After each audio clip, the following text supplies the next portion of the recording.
Do you ever think that once whatever you're struggling with is over, then you'll be able to be joyful?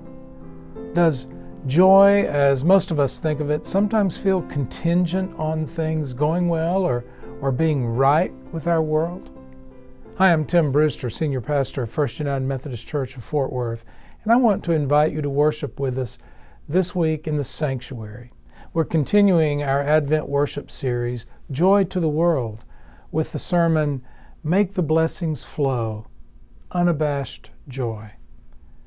To me, the idea of unabashed joy is a kind of joy that can't be contained, that is oblivious to its surroundings, and that breaks through adversity, regardless, as our scripture describes, like waters that spring up in the desert and streams in the wilderness. But what is the source of this kind of joy? Where does it come from, especially in the deserts of our lives? Returning to our text from Joy to the World, we find the phrasing, "No more let sins and sorrows grow, nor thorns infest the ground. He comes to make his blessings flow, far as the curse is found."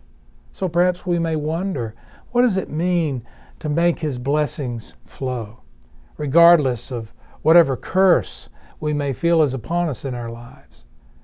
In the iconic scripture passage at the beginning of Mary's pregnancy, even as she was immersed in a state of affairs that would have put her in a position of dishonor among her people, Mary sings out powerfully because she understands that this situation in which she finds herself will set into motion a chain of events that will ultimately change the world forever.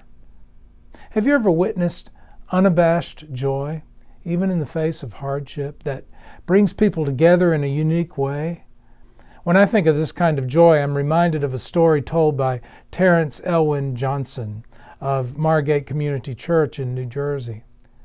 Bonnie Hoy, a gifted composer who died in the prime of life, had made a practice of standing at her bedroom window each evening, peering into the darkness, listening intently and marveling at the beautiful songs of a mockingbird that roosted outside her window.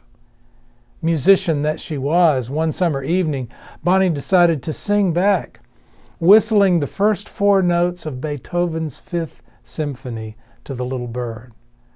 With amazing quickness, the mockingbird learned these 4 notes and sang them back to Bonnie. And Bonnie marveled at the bird's perfect pitch. Then the bird disappeared. One night, however, toward the very end of Bonnie's life, when she was so terribly sick, the bird returned, and in the midst of other songs, several times sang those first 4 notes of Beethoven's Fifth. At the memorial service, Bonnie's beloved friend, with a smile on her lips and tears in her eyes, said, "I like to think of that now. Somewhere out there in this big, big world is a mockingbird who sings Beethoven because of Bonnie." So I have to ask you, what if you could live a life so full of unabashed joy that it could bring others together in a prophetic chorus of joy? What if one small, courageous act of joy could multiply and magnify the exuberance of others? I look forward to exploring these ideas of unabashed joy with you this Sunday in the sanctuary.